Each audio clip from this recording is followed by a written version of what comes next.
خلیفہ نے یہ تمام واقعات سننے کے بعد بے قراری سے پہلے بدلتے ہوئے کہا، باغیوں کی سرگرمیوں کے متعلق ہم بہت کچھ سن چکے ہیں۔ ہم یہ پوچھتے ہیں کہ تم لوگوں نے اب تک کیا کیا گیا ہے، کتنے آدمی گرفتار کیے؟ کوتوال اور ناظم شہر اس سوال پر وزیراعظم کی طرف دیکھنے لگے۔ وزیراعظم نے اٹھ کر کہا، امیر المومنین کی اجازت سے میں اس سوال کا جواب دینا چاہتا ہوں۔ خلیفہ نے اس بات میں سر ہلا دیا اور وزیراعظم نے کہا، لوگ اس بات سے زیادہ بدظن ہوئے ہیں کہ ہم نے طاہر پر مقدمہ چلائے بغیر اسے قید میں ڈال دیا ہے۔ اس نے اپنی تقریروں میں حکومت پر سخت الزامات لگائے تھے۔ اگر اسے عدالت میں لایا جائے تو مجھے یقین ہے کہ وہ کسی الزام کا ثبوت نہیں دے سکے گا، اور رائے عامہ جو ہمارے خلاف ہے کل اس سے کہیں زیادہ اس کے خلاف ہو جائے گی۔ ہم اگر آج اندھا دھند گرفتاریاں شروع کر دیں تو بغداد کے قید خانے بھر جائیں گے، لیکن باغیوں کی تعداد میں کمی نہ ہوگی۔ اس کے علاوہ ترکستان کے مفتوحہ علاقوں پر تاتاریوں کے مظالم کی داستانیں کسی سے پوشیدہ نہیں۔ جب اسلامی ممالک کے باشندوں کو پتہ چلے گا کہ بغداد کے عوام حکومت کو تاتاریوں کے ساتھ ساز باز کرنے کا مجرم گردانتے ہیں اور حکومت کھلی عدالت میں نیک نیت کا ثبوت دینے کی بجائے لوگوں پر سختی کر کے ان کی آواز دبانا چاہتی ہے، تو وہ یہ سوچنے میں حق بجانب ہوں گے کہ حکومت واقعی مجرم ہے۔ طاہر نے ممبر پر کھڑے ہو کر یہ اعلان کیا تھا کہ اس کے ساتھ جو نوکر یہاں سے روانہ ہوئے تھے، ان کے منڈے ہوئے سروں پر سابق وزیراعظم، سابق وزیر خارجہ اور حضرت امیر المؤمنین مدعی ذلہ علیہ کے دستخطوں سے ایسی تحریر لگی ہوئی تھی جس میں تاتاریوں کو خوارزم پر حملہ کرنے کی ترغیب دی گئی تھی۔ لیکن ہم آسانی سے یہ ثابت کر سکتے ہیں کہ یہ ایک افسانہ ہے۔ وحید الدین اپنی پہلی سازش کے انکشاف کے بعد اچانک روپوش ہو گیا تھا اور آج تک اس کا پتہ نہیں، اور طاہر یہاں سے وحید الدین کے روپوش ہو جانے سے 1.5 ماہ بعد قراقرم کی طرف روانہ ہوا تھا، اس لیے وہ یہ ثابت نہیں کر سکتا کہ اس کے ساتھی وحید الدین سے کوئی تحریر یا ہدایت لے کر گئے تھے۔ اس کے علاوہ اس کے بیان کے مطابق وہ 3 آدمی مارے جا چکے ہیں اور ان کے سر خوارزم شاہ کے پاس بھیجے گئے تھے، اس لیے وہ اس تحریر کے متعلق ابھی کوئی ثبوت پیش نہیں کر سکتا۔ مجھے یقین ہے کہ اسے قاضی کے سامنے لایا جائے تو بغداد کا احمق ترین آدمی بھی اسے جھوٹا خیال کرے گا۔ اس کے برعکس اس پر مقدمہ چلائے بغیر اسے قید میں رکھنے کا کوئی اور سزا دینے سے بغداد کے لوگوں کی بے چینی بڑھتی جائے گی۔ امرائے سلطنت کی اکثریت نے وزیراعظم کی تجویز کی حمایت کی۔ خلیفہ نے مخلف بن داؤد کی طرف دیکھا اور اس نے اٹھ کر نہایت پست انداز میں تقریر شروع کی، ہم طاہر کو ایک معمولی عقل کا آدمی سمجھنے میں غلطی کر رہے ہیں۔ میرے خیال میں وہ بغداد کی فضا مخدر کرنے کے لیے حکومت خوارزم کی ہدایت پر عمل کر رہا ہے۔ اس کی دولت کے قصے پہلے بھی مشہور تھے اور اب وہ اس مہم کے لیے یقیناً اپنے ساتھ بہت کچھ لے کر آیا ہوگا۔ وہ نوکر جو اس کے ساتھ گئے تھے نہایت معمولی حیثیت کے لوگ تھے۔ ممکن ہے کہ دولت کے لالچ سے وہ اس کے مقاصد کا اہلکار بننے کے لیے تیار ہو گئے ہوں، اور وہ بھی ممکن ہے کہ وہ زندہ ہو اور طاہر نے انہیں بغداد کے کسی گوشے میں چھپا رکھا ہو اور ان کی موت کا قصہ اس لیے مشہور کیا ہو کہ ان کی جستجو نہ کرے۔ اب صرف اس بھروسے پر اسے عدالت میں اپنے الزامات ثابت کرنے کا موقع دینا چاہتے ہیں کہ اس کے حق میں گواہی دینے والا کوئی نہیں۔ لیکن اگر اچانک وہ 3 آدمی کسی گوشے سے نکل کر عدالت میں آ جائے تو عوام کو آپ نہیں سمجھا سکیں گے کہ وہ جھوٹے ہیں۔ اس کے علاوہ یہ بھی ممکن ہے کہ وحید الدین محض اس سازش کو چھپانے کے لیے روپوش ہو گیا ہو، اسی نے ان 3 آدمیوں کے سروں پر کچھ لکھا ہو، اس نے خلیفہ کے جعلی دستخط کیے ہو۔ کسی کے لیے سابق وزیر خارجہ کے ہاتھ کی تحریر پہچاننا مشکل نہ ہوگا۔ طاہر اپنی ایک تقریر میں کہا تھا کہ قراقرم میں ان کے سر منڈوا کر یہ تحریریں پڑھی گئیں، اس لیے ظاہر ہوتا ہے کہ انہیں بغداد سے طاہر کے ساتھ بھیجنے سے کچھ عرصہ پہلے ہی تیار کر لیا گیا تھا۔ وحید الدین ایک عام آدمی نہ تھا، وہ حکومت کا ایک اہم رکن تھا۔ اگر عدالت میں اس کی سازش ثابت ہوئی تو عوام ہم سب کو مجرم گردانے گی، اس لیے میں اسے عدالت میں بھی لانا خطرے سے خالی نہیں سمجھتا۔ تاہم میں وزیراعظم کی اس رائے کے حق میں ہوں گا، سردستے کسی سخت اقدام سے عوام کو مشتعل کرنا خطرے سے خالی نہیں۔ اگر ہم تدبر سے کام لیں تو یہ تمام مشکلات حل ہو سکتی ہیں۔ حضرت امیر المؤمنین مدظلہ اور قابل احترام وزیراعظم، مجھے اجازت دے تو میں تحائل میں وہ ایک تجویز پیش کروں گا۔ خلیفہ کے عصر کے وقت وزیراعظم اور محل کو حاضر ہونے کا حکم دے کر مجلس برخاست کی۔ عصر کے وقت جب وزیراعظم خلیفہ کے محل کے دروازے پر پہنچا تو شہر کا ناظم اور مخلب باہر نکل رہے تھے۔ وزیراعظم کے استفسار پر مخلب نے بتایا کہ مجھے خلیفہ نے وقت سے پہلے ہی بلا لیا تھا اور میں نے اپنی تجویز پیش کر چکا ہوں۔ خلیفہ میرے ساتھ متفق ہے اور اب میں آپ کی طرف آ رہا تھا۔ میں نے خلیفہ کو مشورہ دیا ہے کہ طاہر کو قید سے فرار ہونے کا موقع دیا جائے۔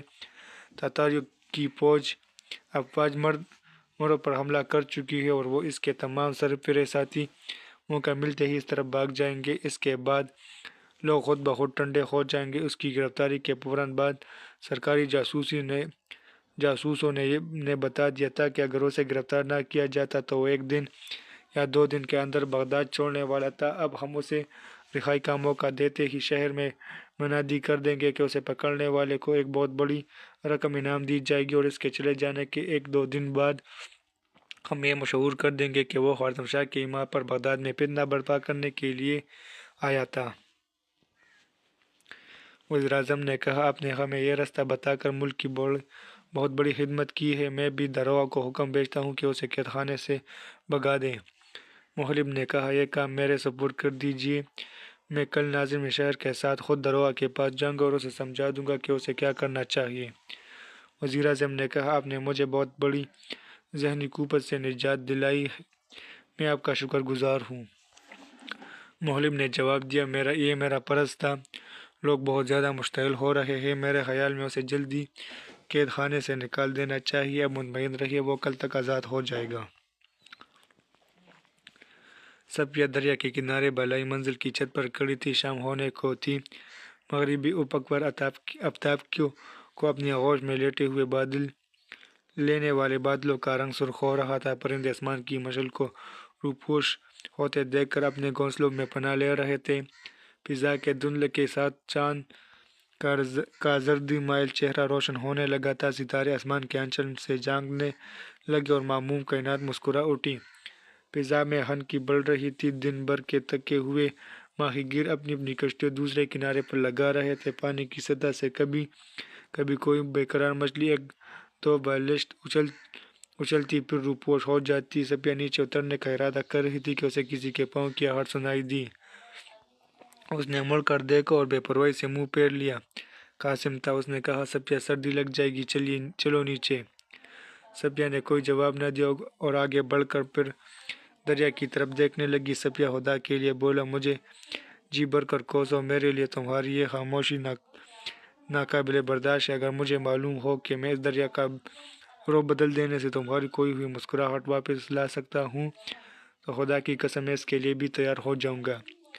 وہ چلائی تم جھوٹے ہو، تم مکار ہو، خدا کے لیے جاؤ، مجھے پریشان نہ کرو۔ بس میں یہی سننے کے لیے آیا تھا۔ اس نے اپنی حقیقت کو چھپاتے ہوئے مسکرانے کی کوشش کی۔ صفیہ نے اور زیادہ تلخ ہو کر کہا تم ظالم ہو، تم کمینے ہو، تم قوم کے غدار ہو، جاؤ ورنہ میں اس چھت سے چھلانگ لگا دوں گی۔ قاسم نے آگے بڑھ کر اس کا بازو پکڑا۔ صفیہ واقعی تمہیں مجھ سے اتنی نفرت، میں تمہیں نفرت کے قابل بھی نہیں سمجھتی۔ اس نے اپنا بازو چھڑانے کی کوشش کرتے ہوئے کہا یہ سب کچھ طاہر کی وجہ سے ہے، وہ بے وقوف بدو۔ قاسم غصے سے دانت پیس رہا تھا۔ میں تمہیں ہمیشہ قابل نفرت سمجھتی تھی۔ تم جھوٹ کہتی ہو۔ تم نے آج جو کچھ ابا، امی اور سکینہ سے کہا ہے میں سن چکا ہوں۔ مجھ سے نفرت کی وجہ یہ ہے کہ تم اس جاہل سے محبت کرتی ہو، لیکن تمہیں اپنا فیصلہ بدلنا پڑے گا۔ تم میرے پاؤں پر سر رکھنے پر مجبور ہو جاؤ گی۔ صفیہ نے قاسم کی طرف حقارت سے دیکھتے ہوئے کہا میں مر جانا بہتر سمجھوں گی اور میں یہ کہتے ہوئے شرم محسوس نہیں کرتی کہ مجھے اس سے محبت ہے۔ میں نے جو بھی کچھ چچا، چچی اور سکینہ سے کہا ہے تمام دنیا کے سامنے کہوں گی۔ تم زیادہ سے زیادہ موت کی سزا دے سکتے ہو، لیکن مجھے اس محل سے زیادہ اس کی قبر کی مٹی عزیز ہوگی۔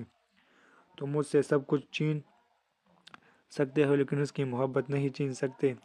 تمہیں اس کی قبر کی مٹی عزیز ہوگی، لیکن میں تمہیں یقین دلاتا ہوں کہ اسے قبر کی مٹی بھی نصیب نہیں ہوگی۔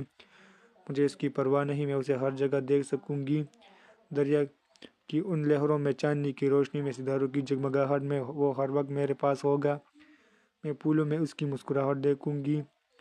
ہواؤں کی سرسراہٹ میں اس کی آواز سنوں گی۔ تم اسے مجھ سے چھین سکتے ہو، جدا نہیں کر سکتے، تو اس کا مطلب ہے کہ تمہاری محبت کو اس بات کی پرواہ نہیں کہ وہ زندہ رہے یا مر جائے۔ تمہیں اس کی زندگی کے بلند مقاصد سے کوئی دلچسپی نہیں۔ تم اتنے بلند مقاصد کے متعلق کیا جانتے ہو؟ ایک گندی نالی میں پلنے والا کیڑا آسمان کی بلندیوں سے باتیں کرنے والے عقاب کے خیالات کیسے سمجھ سکتا ہے؟ تو کیا تم یہ پسند کرو گی کہ تمہارے عقاب کے پر صرف تمہاری وجہ سے کاٹ ڈالے جائیں؟ اگر تم یہ چاہتے ہو کہ وہ اپنے مقاصد کے لیے زندہ رہے تو تم اسے موت کے منہ سے بچا سکتی ہو، لیکن تمہیں ایک چھوٹی سی قربانی دینا پڑے گی۔ میں اس کے لیے بڑی سے بڑی قربانی دے سکتی ہوں، لیکن یہ اچھی طرح سوچ لو، تمہیں صرف اس کی ذات سے محبت ہے۔ اس کے مقاصد کے لیے قربانی دینا تمہارے لیے آسان نہ ہوگا۔ تمہیں اپنی محبت قربان کرنا پڑے گی۔ بتاؤ، تم اس کے لیے تیار ہو؟ بولو، خاموش کیوں ہو گئی؟ میں آج تمہارا امتحان لینے کے لیے آیا ہوں، کان کھول کر سنو۔ اسے قتل کر دینے کا فیصلہ ہو چکا ہے، لیکن تمہارا ایک وعدہ اس کی جان بچا سکتا ہے۔ میں اسے قید خانے سے فرار ہونے کا موقع دے سکتا ہوں۔ وہ ترکستان یا کسی اور ملک میں جا کر اپنے بلند مقاصد کے لیے زندہ رہ سکتا ہے۔ صفیہ نے قدرے نرم ہو کر سوال کیا، اور اس نے عوض مجھ سے کیا وعدہ لینا چاہتے ہیں؟ یہ کہ تم میرے ساتھ شادی کر لو گی۔ دونوں کچھ دیر ایک دوسرے کو دیکھتے رہے۔ صفیہ کے کانوں میں طاہر کے الفاظ گونج رہے تھے، آپ ایک عالیشان محل میں رہ کر بھی اپنا دم گھٹتا محسوس کرتی ہے، لیکن ترکستان میں آپ کی ہزاروں ایسی بہنیں جنہیں اس آسمان کے نیچے سر چھپانے کی جگہ نہیں ملتی۔ اس وقت میری توجہ کی حقدار وہ ہے۔ اسلام کی وہ بد نصیب بیٹیاں اپنے عراق، عرب اور مصر کے پرامن شہروں میں رہنے والی بہنوں سے پکار پر یہ کہہ رہی ہے کہ اگر تمہارے بھائی، شوہر اور عزیز ہماری مدد کو نہ سکتے ہیں تو خدا کے لیے ان کا راستہ نہ روکو۔ دریا میں بہتے ہوئے اس انسان کی طرح جس کے ہاتھ میں کنارے پر اگی ہوئی گھاس کے چند تنکے اگے ہو۔ صفیہ نے ایک گہری سانس لیتے ہوئے کہا، میں وعدہ کرتی ہوں، لیکن مجھے تمہاری باتوں پر یقین نہیں آتا۔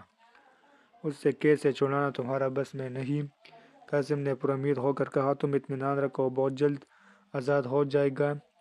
صفیہ نے سراپا التجا بن کر کہا، قاسم میرے ساتھ دھوکہ نہ کرنا، عالم اسلام کو اس کی ضرورت ہے۔ اگر تم مجھے معاف نہیں کر سکتے تو اپنے ہاتھوں سے میرا گلا گھونٹ ڈالو۔ میرا ہونا ایک جیسا ہے، لیکن اس کی موت شاید لاکھوں انسانوں کی موت ہو۔ قاسم نے جواب دیا، تم عنقریب سنو گی کہ وہ ہارزم پہنچ چکا ہے، چلو نیچے چلیں۔ صفیہ اس کے ساتھ چل دی۔